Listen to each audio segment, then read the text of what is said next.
3, 2, 1, Jingle! Happy time has just begun. Brother, sister, smart, dumb, fun. Yeah!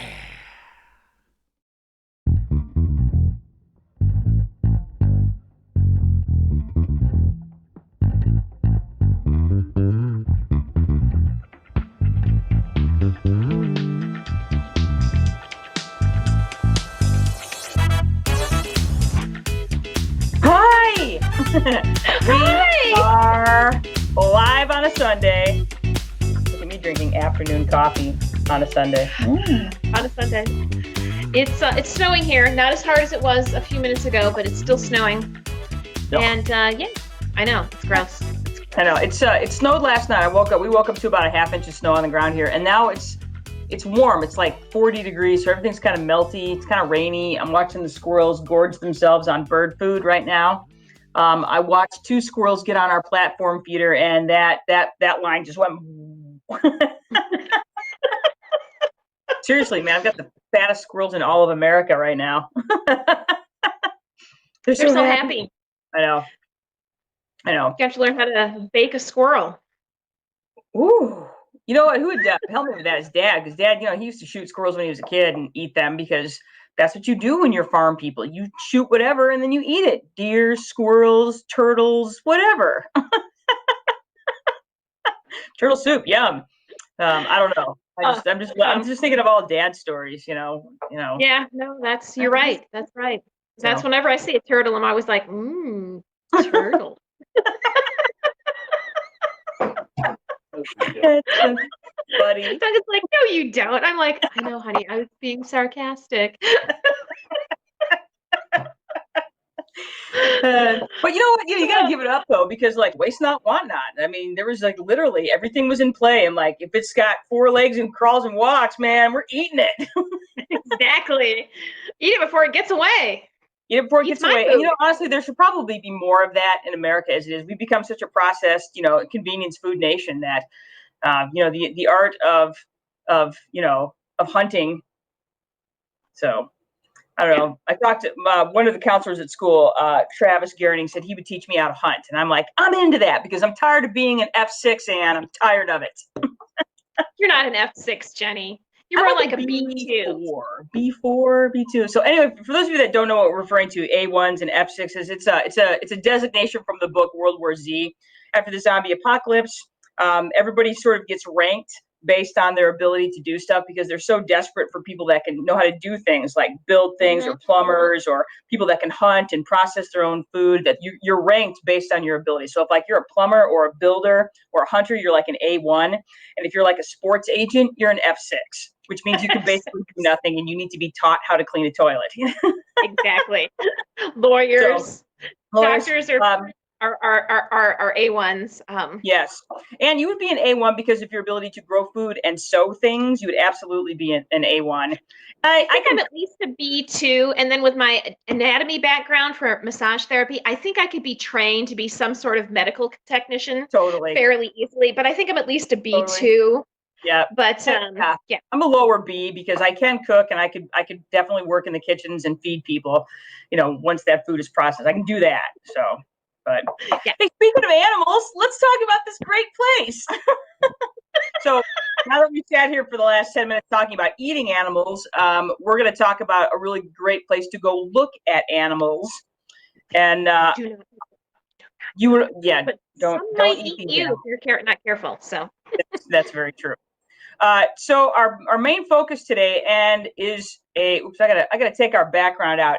We're talking today about the Bosque de Apache, which is a super fantastic nature reserve in central New Mexico.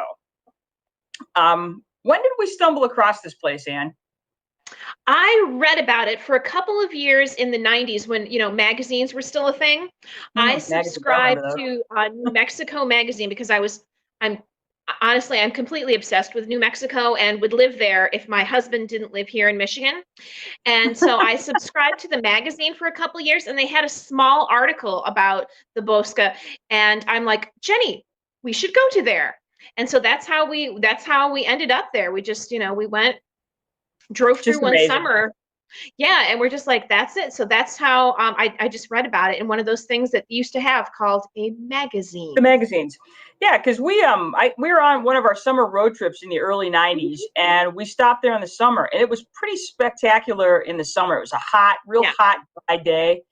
And we made the stop there, and we're just immediately enamored with it. So that's Yeah. one of the things I remember about it. But so here it is. So what you're looking at here, this picture in the background, this is a picture of the Bosque. You're kind of facing west here, looking at some mountains, which are amazing. And you can see towards the top of the page, you see some sandhill cranes, and towards the bottom, you see a large array of sandhill cranes and probably snow geese. But this particular wildlife reserve is kind of a birder's paradise. So that's why in our promo today, I talked about us going full bird nerd today, because we are. But you can see on the map here, we have a little green circle around where this is. This nature reserve is located in San Antonio, New Mexico, not San Antonio, Texas. That's not a misprint. This is San Antonio, New Mexico, which is in sort of south central New Mexico, about 2 hours south of Albuquerque, about 3 hours south of Santa Fe, right along I-25. You can't miss it, even though it's easy to miss, because this is a part of New Mexico that is very wide open and very, what's the word I'm looking for, Anne? I don't want to say desolate, but it is. I don't either. You get the feeling that it's isolated, yet it's all open. Yeah. So it's there's not a lot of, once you get past kind of like the Socorro area, New Mexico, it really there's just not a lot there until you hit El Paso. Yeah, and I too would not call it desolate, because there is this bounty of nature that is throughout this area. It's just there's lots of chili fields. There's lots of it's part of the Rio Grande Valley. And specifically, if you're talking geology, it's actually a rift valley that is still rifting, believe it or not, which is really cool, because slowly but surely New Mexico is getting bigger. So good job, New Mexico. So anyway, yeah, it's like I said, it's San Antonio, New Mexico, where there's not a lot of stuff. It's one of those places where when you stop and get gas, if you're getting to be about a half tank, fill up, because it'll be a while before you find another gas station. So here's a fun fact. The Hilton chain of hotels, their founder was born in San Antonio, New Mexico. I was not aware of that, Anne. I just learned something interesting about San Antonio, New Mexico. There you go. Yeah. But that is fun. And one time, I think it was a railroad stop. So I think at one point in its existence, it was probably a little bit bigger of a place than it is now. But now it is a tiny, very tiny little town. It's got several restaurants, but no stoplights. Well, and I think your definition of a town when you spend any time in New Mexico sort of changes, because New Mexico is one of those places in the United States that it always still feels very wild. And it's one of those, it's unique. It really is one of those places that's really different than a lot of places in the United States, because it is so vast in the sense that you don't realize how kind of crowded the eastern part of the United States is until you spend time in the West, and you spend time in Montana and Arizona and Utah and Nevada and New Mexico, and you're like, okay, this is different. Exactly. Yeah. So yeah. All right, so here's some particulars of the Bosque. It is this fabulous hidden gem of a wildlife refuge in central New Mexico. Again, it's in San Antonio, New Mexico. Why you might want to visit is that it's a great place to view just a fantastic array of birds, mammals, reptiles, things that are really unique to the Southwest United States. It's really cool because each season that you go offers something different in terms of what you're going to see there. So your experience that you have in the summer is vastly different than the experience you'll have if you go in November, December, October.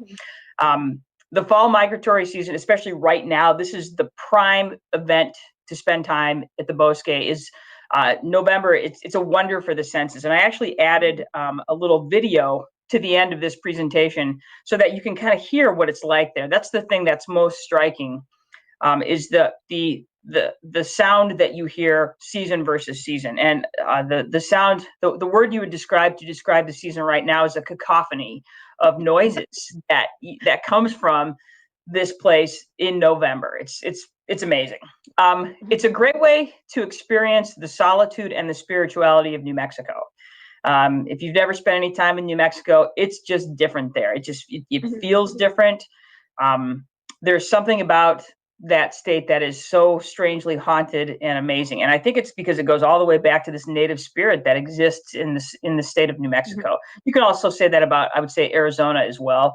There's something mystic about it that it's hard to, it's not something that I think you experience necessarily in places like, Western Wisconsin. So not that it isn't lovely. It is. Western Wisconsin's amazing. So anyway, there's 2 great restaurants, and I looked this up. The Buckhorn Cafe still exists. They are still there. Yeah. So the Buckhorn Cafe and the Owl Bar are 2 legendary places to go get a chili cheeseburger in New Mexico. They make the most wonderful burgers. I know it seems like a thing that you wouldn't get into, but because my sister and I enjoy eating very much, especially New Mexican style cuisine, they're delicious. And again, it is. This particular wildlife refuge is very accessible to anybody of all ages and abilities. If you want to drive around it, you can. If you want to hike around it, you can. If you want to ride your bike around it, you can. Whatever your abilities and interests, there's something for you at the Bosque. So, and the thing is, you'll see a lot of old folks at the Bosque because it's accessible by car. So, yay for old people. And would you care to go over the history of the Bosque? Well, sure. New Mexico actually is one of the oldest settled areas, in our country.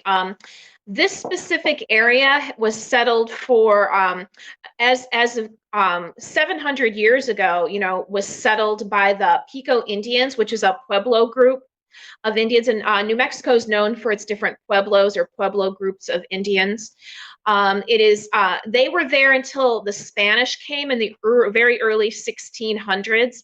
And the Spanish brought a great thing with them. They brought malaria. And, a lot of times we think like, a lot of the Native American groups were wiped out by fighting. Most of them were wiped out by disease first, and then all they had to do is come in and clean out the rest. So the place was abandoned in the early 1600s based on, well, not just on the Spanish, a little bit on the Apache, because the Apaches were great raiders. But between the two, between the Spanish disease and the fighting and then the Apache raids, it eventually got abandoned. And it was a nice area because it was right next to the Rio Grande and had really good fertile farming areas. And a lot of the Pueblo Indians were known for their farming techniques. During the Spanish conquest, there was a road called the El Camino Real, or the Royal Road, which went from Mexico all the way to Santa Fe. And it was the only road that connected those 2 spots. So any trade that came in to New Mexico had to come in from that road. And this area that is now the Bosque del Apache was part of this road. The Bosque itself was established in 1939, and as of right now, it is 57,191 acres of wildlife preserve. And in 1941, the estimated total of sandhill cranes that overwintered or flew through was 17. Now they get 17,000. So, it's like a big place. If you want to see birds, it is the place to go, especially in the fall. And then another thing that they did here in the Bosque, once they established it as a wildlife refuge, is that they also opened it up to certain farming techniques. They actually have, I don't want to say contracts, but they have like agreements with farmers that grow alfalfa and corn. And the farmers harvest the alfalfa and they leave the corn, so that birds come in from all over the West to stay here because of all these cornfields. They're just there for feeding them. And then they also did an interesting thing, because if you've ever been out west, especially in the arid, deserty areas, the Bosque is special in that they've really managed it as a wet soil, or they call it moist soil management.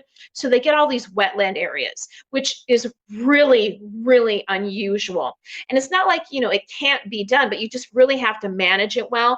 And then they also do cottonwood rehabilitation. And most people, especially here in Michigan, think of cottonwood as a garbage tree, because in the spring, and there's all this cottony stuff and it gets caught in my screens and my air conditioner. I'm a huge fan of the cottonwood because if you've ever like been out in the middle of the desert, I don't know, paddling around for 12 hours or hiking through, and then you see this big line of green, beautiful cottonwoods, and all you want to do is sit under there and drink iced tea. Man, they are the most beautiful things you've ever seen. So, it's a great, again, cottonwoods do well in wet areas. So they have this, so what they have helped do is helped create the perfect place for migratory birds. And that's what it is. So historically, it was a place where people lived because of the water. And now historically, it's a great place for a refuge because of the water. And specifically, that water is the Rio Grande River. So, and so it's well managed there. And those cottonwoods, and that's you get out west, and that's how you know where the water is. You look for those stands of cottonwood because that's where the water is. So that's where the water is. The same way, like when you drive I-80 through Nebraska, it's the same thing. You know that you're driving along the Platte River because it's just stands of cottonwoods for miles and miles, and that tells you where the Platte River is. So we have a comment. Let's read it. And Lori Worrell wants to know, I wonder if my sandhills go there, because Lori has a little wetland in her backyard, and she does have a couple of sandhill cranes that hang out there. So let me think. In terms of migration, because here we are in western Wisconsin / eastern Minnesota, do you think her sandhills are migrating there, or do you think they're migrating more towards Florida or Texas? I think they're migrating more towards Florida, but she might be on the cusp, Right. Right. But I'm thinking probably more towards Florida. Okay, that's what I was thinking, because there's that little split in the migration where you have your westerns, and that's one of the really cool things. Like if you're in the Rocky Mountains, like in the spring and the fall, you can go hiking, along the Front Range or along the Collegiate Range, and you can just be parking there, drinking some water, and look up, and you'll just see line upon line of sandhill cranes that are migrating either north or south along that line. That's going to take them right through the Bosque. So it's really awesome. Yeah. So I would guess where you guys are, probably Florida, but you never know. Because I'm thinking, okay, because they have that big sandhill migration in Nebraska. Because that migration does split. Some of those guys go to the Bosque, some of them end up in Texas, some of them end up in Florida. So, and I can't think which town is that. That's Kearney. It's not Kearney, is it? Is it Kearney? It's Kearney. Yep, it is. Yeah. Yeah, because Kearney, Nebraska. Yeah, a little bit, because it's not a little bit farther west. Yeah, that's gonna be close. I bet you it's more of a awesome. So, all right, so let's talk the seasons, because this is the really cool part. Is like I said earlier, is that you can go, and it doesn't matter what season you go, you're going to see some really interesting. And of course, the showy season is right now, but even if you go in the spring or the summer, you're going to see some really cool stuff. Do you want to talk about that, Ann? Sure. The big event is happening right now. In fact, they even have like their Friends of the Bosque have a big festival that usually takes place right now. With COVID, of course, it's all remote. But I'm like, you will not be able to get a hotel any place, like even up into like Albuquerque, because so many birders come to this event in the fall. I mean, there's tens of thousands of birds and thousands of bird watchers. So if you want a place to like figure out where to get the best zoom lens or the best binoculars, you need to go to this event. Having said that, you're going to see a lot of snow geese and a lot of something called a Ross goose, which is this guy in the middle here. You notice he has this little black tail right here. That's how you know the difference between the snow goose and the Ross goose. And then, of course, lots of sandhill cranes. There are other birds. Jenny and I have been there. We've seen all kinds of water ducks. We've seen all kinds of eagles. We watched an eagle eat a duck. So, there's lots of other birds. I mean, lots of stuff to see, but predominantly what you're going to see are the migratory birds. And you're going to be like, I had no idea that there were so many snow geese. Sometimes it's like a snow globe of snow geese. They're just snow geese. You can, it literally blocks the sky from all its, because I think on any given day, this time of year, there's 1 million snow geese and about 10,000 cranes on the property. Yeah. So it is, like I said, the word you're looking for is cacophony when it comes to, especially in the morning when they're flying out and flying into the fields to go feed. And then at night when they're flying back, because they fly to the water and they spend the night in the water for safety reasons. And so it's this really, like I said, it's, you get there early so that you can watch the fly out, and you stay late so you can watch the fly in. So yeah, all right. So that's the big thing, and that's what's happening right now. And so what Ann and I did, like I said, our first trip was in the summer, and then I don't know, we did this like 2 or 3 years in a row. We just went for Thanksgiving. We literally spent Thanksgiving at the Bosque. And that is that's honestly the day to do it, because it's great. It's still right in prime time, and B, nobody else is there because everybody's Thanksgiving. Exactly. It's awesome. It's actually the perfect time to be there because, like you said, there ain't nobody there except us and the birds. All right, so spring, mid-February to May. Spring, you start a lot of the it gives you room to start seeing the edges, because a lot of these birds that I'm going to talk about right now are edge birds. They like to be right on the edge of the water because that's where they do most of their feeding. And of course, during the migrations, you're not going to see them because there's just so many other birds. They might be there, but you're going to have a hard time seeing them. So things like stilts and plovers and dunlins and curlews, and then avocets. And like the avocet is the last one here. The kind of pink with these really awesome bills, and these bills, what they're designed for is to pick insects and little worms and stuff out of the mud of the water. So that's why they like to be at the edge. So they're right on the edge of the water and the shore, so they can get all the good insects. And you see a lot more of these in the spring because the vegetation hasn't started to grow up around the edges yet of the water. And then also there's not as many, loud, big birds there, taking up your attention. They are loud. And Lori wants to know, are snow geese and Canadian geese the same? They are not the same. They are two different types of geese. I think they can interbreed, but they are technically two different types of geese. So there you go, Lori. Now, they're coming from the same area, so they do have a lot of similar characteristics. I mean, they're coming up from the Canadian tundra area, so it's nice to be white and blend in. But they have the Ross geese has a little bit more of a black marking in the tail that distinguishes it, and I believe they're not quite as big, but honestly, you wouldn't know that unless side by side. Gotcha. Very cool. And finally, and this happens to be this is easily my second favorite season at the Bosque is summer, because because it is like you said, and it's a riot of hummingbirds.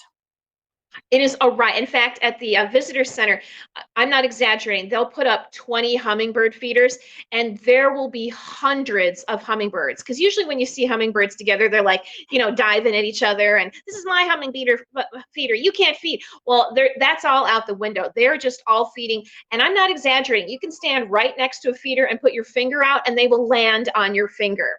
And they're just everywhere. And Michigan only has one type of hummingbird. We get the ruby-throated. That's the only type you'll see in Michigan. If you see another type, it's because they got blown way off course. But there you can see the black-chinned, which is pretty common. You'll see a lot of those.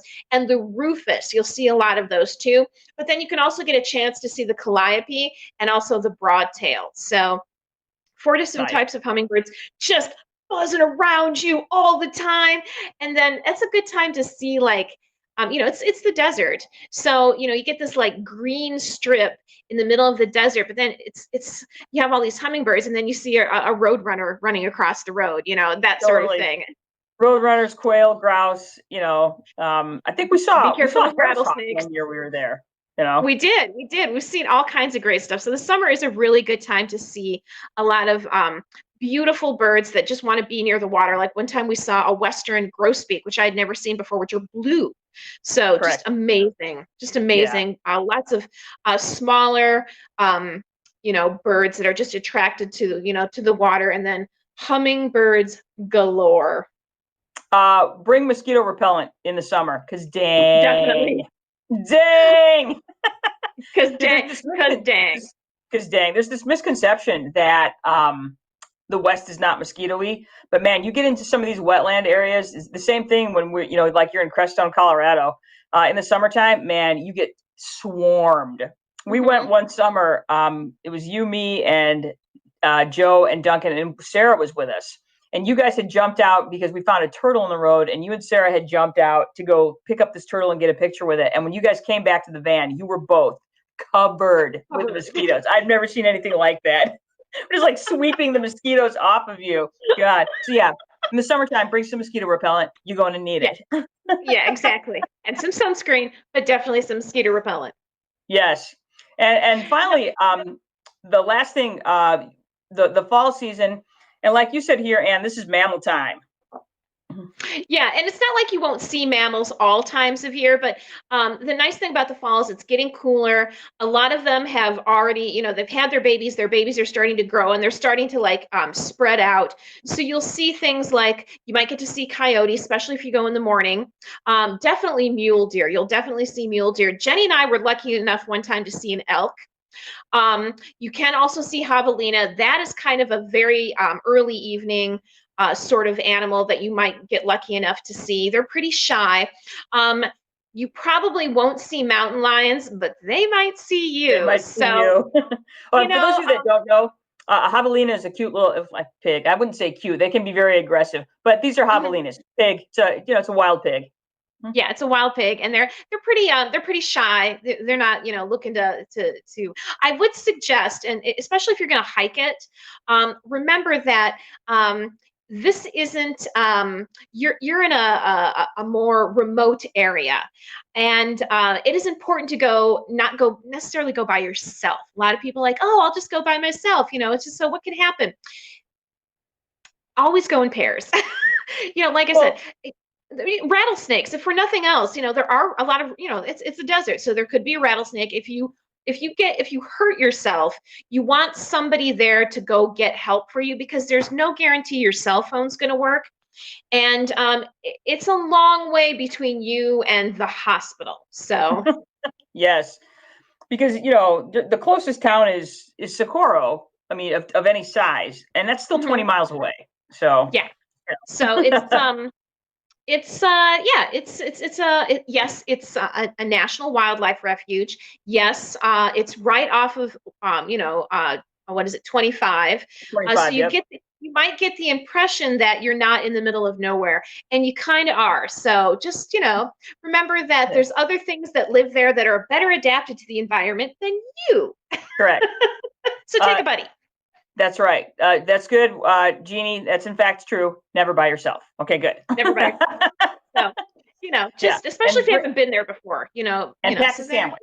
Yes. And pack a So sandwich. Yeah, and pack a sandwich. definitely pack So a sandwich. fantastic. All right. So Mhm, if you decide to visit, so if you thought that this is the coolest thing ever, and you decide to visit, just know the closest airport's Albuquerque. That's mhm, where the big airport is in New Mexico. So if you're flying in, you would fly in and then rent a car and take that down mhm, to the Bosque.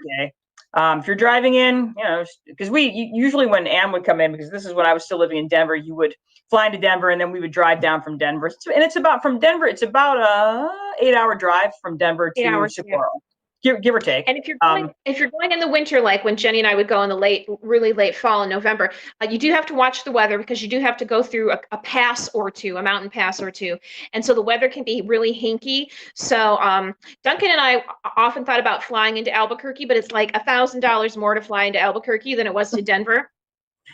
So, but you do have to keep an eye on the weather if you go in the fall or winter. If you go in the summer, it's hot. But if you go in the That fall or winter, it might be 60 degrees, or you might be in a blizzard. So, we've done both. We've done both of those.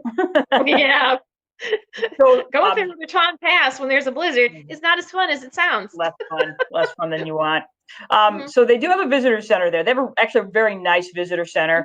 mhm, It's great because they've got real facilities like flushing facilities there. Once you get mhm, into the reserve itself, they've got a few porta potties perched around the property. But so the visitor center is nice. They do have some really awesome art. mhm, The Friends of the Bosque run a really nice gift shop out of there, and they've got some really great viewing areas within the visitor center itself.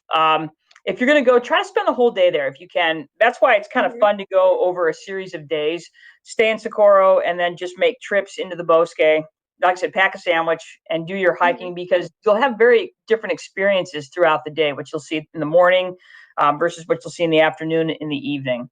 mhm. Socorro is where you want to stay. There's plenty of hotels in Socorro. We've always stayed at the Super 8. We've always had good luck with that, but apparently it's gone downhill. And apparently the place to stay now is like, I don't know, the Econo Lodge or whatever. But there's, like this said, there's no shortage of chain hotels. Um, if you only go one time, I gotta say, go around Thanksgiving and experience the Bosque in its true. Go to the big event, okay? Yeah. And again, spending Thanksgiving there was a treat. It was a treat every year. We went by ourselves the first year, and then like our cousin Joe and his wife Della joined us the next year, and then the year after that. And Della made big Thanksgiving. And one year we just ate at the Sonic because the Sonic in Socorro was open on Thanksgiving Day, so for breakfast and lunch and dinner. It's like, hey, tater tots. Nothing like a good morning chili dog. That's all I know. So that's always something that's fun. Other cool stuff nearby, and nearby is a relative term, okay? And so by nearby, we're like within an hour or 2 or 3. So you're only, and this is where, and the best one is the first one. You're only an hour from the National Radio Astronomy Observatory, otherwise known as the Very Large Array. And I forgot to put a picture of it on here, but it's the one with the big giant radio towers that you see in like movies like Contact. And every time they want to show something that looks cool and extraterrestrially, they show the telescopes or the radio scopes from the Very Large Array. That's only an hour away, and it is 100% worth the trip. 100% worth the trip. It's so cool you can't even believe it. And you don't think it's going to be, and then you get there and you're like, oh my God, this is the coolest thing ever. So you're only 90 minutes. Yeah. You're 90 minutes from Pie Town, which serves pie. Pie Town is a real place.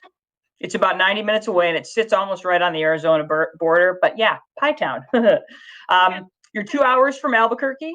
And, Albuquerque is, it's the largest city in New Mexico. It's actually a pretty cool place, despite what you might have seen on Breaking Bad, the series Breaking Bad. It's not all like that. It's funny because Albuquerque kind of makes you think, like, when you go to Albuquerque, you're like, oh, so you think all of New Mexico is like Albuquerque if you never leave Albuquerque. And Albuquerque, honestly, unless you go down into the plaza or out into the mountains, you might think that, oh, Albuquerque's like every other, mid-sized town in the country. There's a Bed Bath & Beyond and blah, blah, blah, and a Noodle and Company. But once you leave Albuquerque, New Mexico changes greatly. So fast. So very fast. You're only 3 hours away from Santa Fe, and Santa Fe is a very different experience as opposed to Albuquerque. Very different. It's one of the oldest cities in the country. Most people think like the oldest cities are like either New Orleans or Boston or Philadelphia. Santa Fe is one of the oldest places in the country. In fact, they have an argument with another place. They have like the oldest structure in the country that was built by Westerners. So there you go, or Easterners, I should say. Old World. It was built by Old World people. So the Old World. Isn't it like the mission in St. Augustine, Florida, or something like that? Something like that. And then like there's like a church or a mission in Santa Fe. So it is one of the oldest places. Has amazing architecture. All of Santa Fe is amazing architecture. And then museums. I mean, geology museums, religious museums, art museums. If you can think of a museum, they have it there. So there's a museum. It's crazy. And again, one of the unique things about New Mexico is that this is one of the places where it is really the place where they grow a ton of Anaheim chili. And so you can experience the joys of green and red chili, which are both Anaheim chilies at different growing points in its season. So green chilies it's a little bit younger. Red chili, it means it's that chili's been allowed to grow a little bit longer and develop that nice red color to it. But they have very different flavor profiles when you go green versus red, and that's the food of choice in New Mexico. That's one of the unique things about New Mexico is their red and green chili. So you can pretty much find it anywhere you go in New Mexico, and you can try them for yourself and decide: is it red chili? Is it green chili? Is it both? So So anyway, Anne suggested, and I would agree, a big bowl of red with pork and pozole, and get 2 tortillas at least. So but that's one of the treats of New Mexico is the cuisine. It's very different. It's not like Tex-Mex, you guys. It's got its own unique profiles and flavors, and it's pretty much awesome. If you want to learn more, so if you're interested in going and you want a little bit more, the Bosque is managed by the U.S. Fish and Wildlife Service. They have a fabulous website. It's very comprehensive. It teaches you everything from the history to if you're planning a trip. They also have a really excellent Facebook page. Just type in Bosque del Apache National Wildlife Refuge and it will pop right up. There's a really great nonprofit organization couldn't quite connect with. We'd hope to have them somebody on from the Friends to talk to us today, but we just couldn't quite find a time that worked. But it's the Friends of the Bosque. They're a nonprofit that helps raise money for the Bosque. They fundraise. They help take care of the refuge. They run the gift shop. They run the huge festival of the cranes that they have every year. Jeannie, yeah, we are. You guys must be the Friends of the Bosque they also have a great website, and they also have an excellent Facebook page. So they're really, there's plenty of information. It's so funny. It's like this hidden gem that people that know it just worship it. So like us. Yeah. And if you go, you will worship it too. Yeah, it really is one of those places that gets under your skin. I find myself, we haven't been there in a while. We haven't been there since I moved back to the Midwest, and I find myself itching to go, just kind of aching to want to go, because it's like I said, it's one of these places that just genuinely gets under your skin. So anyway, next year we're going next year. I want to go very much next year for real. But anyway, this week both the Friends of the Bosque, and because like I said, this is normally this would be the week where they would do Festival of the Cranes, and so U.S. Fish and Wildlife set up a couple of live cams for their fly-in and fly-out events. I thought I would just play this real quick. Hopefully you can hear this. I thought I set the sound up so that you can hear it, but this is what it sounds like in the morning or in the evenings. Can you hear that, Ann? Yeah. Yeah. And it's just kind of this amazing mix of crane and geese and whatever else.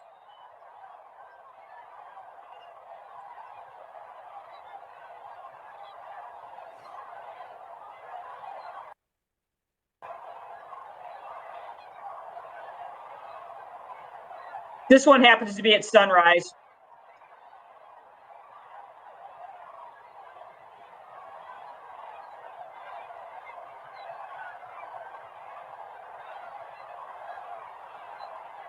I'm going to fast forward a little bit because there's a really great, you can see the sunrise here. Go.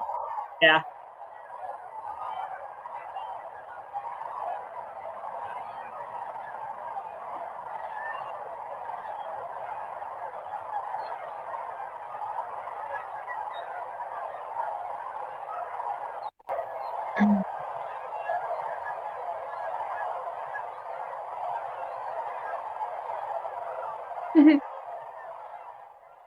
So there you go. That's pretty much what it sounds like. And like I said, this idea, it sounds like that. It really is that loud. It's amazing. And it is up at, as the birds go and head to the fields after their fly out, it does quiet down.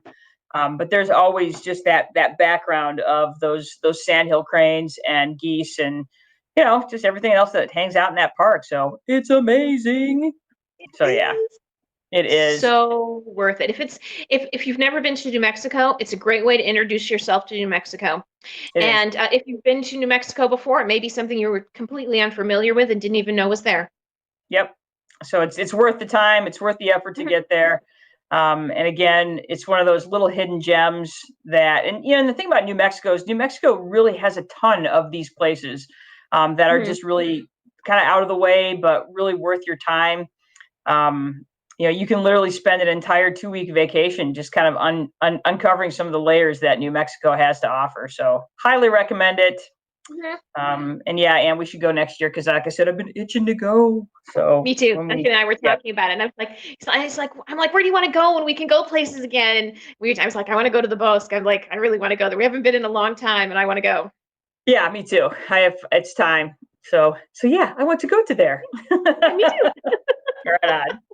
So again, you guys, I will go ahead and post that contact information. And like I said, if you're interested in exploring more about the Bosque del Apache in San Antonio, New Mexico, then I'll go ahead and post some of those web addresses and Facebook pages and stuff like that. And like I said, the U.S. Fish and Wildlife posted several fly-ins and fly-outs from this week's festival. So, enjoy the sights and sounds and dream the dream of going someday. Someday. Indeed. So, and I was thinking maybe next week we could maybe talk about the wolves of Isle Royale, because Rolf Peterson did a really great webinar this week through the Wolf Conservatory in Michigan. And it was a really excellent talk, and I thought maybe we could talk a little bit about that next week. What do you think? I think that's a great idea. I think we have we've probably done too many movie reviews. We need to exercise our brains more and do more smart stuff. We've been concentrating on the dumb stuff. Like, let's do some smart stuff. So yes. Indeed. So yeah, I was really excited about that. So let's talk about it. Let's talk. Honestly, did you get a chance to watch the webinar yet? I have not.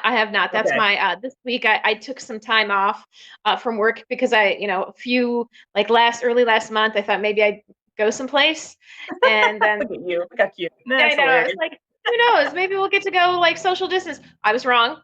So but I still have the time off. So well, it's interesting. The webinar itself, it was so funny because they did it over Zoom, and it wasn't the most. I'm like, the dude is as low key as they can get. He's like Rolf Peterson's like the foremost expert on the wolves of Isle Royale. And it was just really interesting. He focused on a couple of different couples, kind of what they know and what they've learned. And I was like, I was just so riveted by it, but I'm like, anyway, Jeannie wants to know, have you heard about the koi wolf? No, Jeannie, I have not. What is it? Tell us more. Yeah, now I want to know. Because I'm like, is that like half wolf, half koi fish? No, that's the wrong spelling. Yeah, come on, Jeannie. Yeah, Jeannie, let's go. Duncan's new haircut? I cut Duncan's hair today. That's right. Ann Brothers, woman of action. And I told her she should open her own barber shop. So they call it what? COVID cut? COVID cuts. Pest house barbers. Oh, it's a coyote wolf. Okay, that makes sense, because they, I could see coyotes getting it on, the wolf. Yeah. Hey, man, important storm, I guess. Whatever. So now I'm gonna look that up using the Google web and find out more. Now my feed is gonna start showing me nothing but koi wolves. So there you go. I want mine to show me nothing but cake. So I keep telling you, phone, cake, more cake, phone. Doesn't do anything. Yeah, phone, are you listening? Cake. Show me cakes. Mm-hmm. Yeah, okay. I think that worked. I think Alexa right now is like, yes, cakes. Yeah. Which is super creepy, and it should disturb me greatly that my technology is basically farming me for money. And I'm like, no, it's fine. Yeah. Just show me what I want. Exactly. I've given up. I am yours. We quit this. Yep. All right. Well, hey, I got schoolwork to do, and I got to watch football. So I'm going to do both of those things at the same time. And in truth, I'll probably be better at watching the football than I will be of doing my schoolwork. Of course. Of course. I would expect nothing else. You're an overachiever at that, Jenny. At football watching. Exactly. So. All right, Ann Brothers. Well, until next week, Sister Squad, we will see you soon. We're going to talk about wolves. It'll be fun. Well, bye, guys. So. Thank you. Bye. Bye.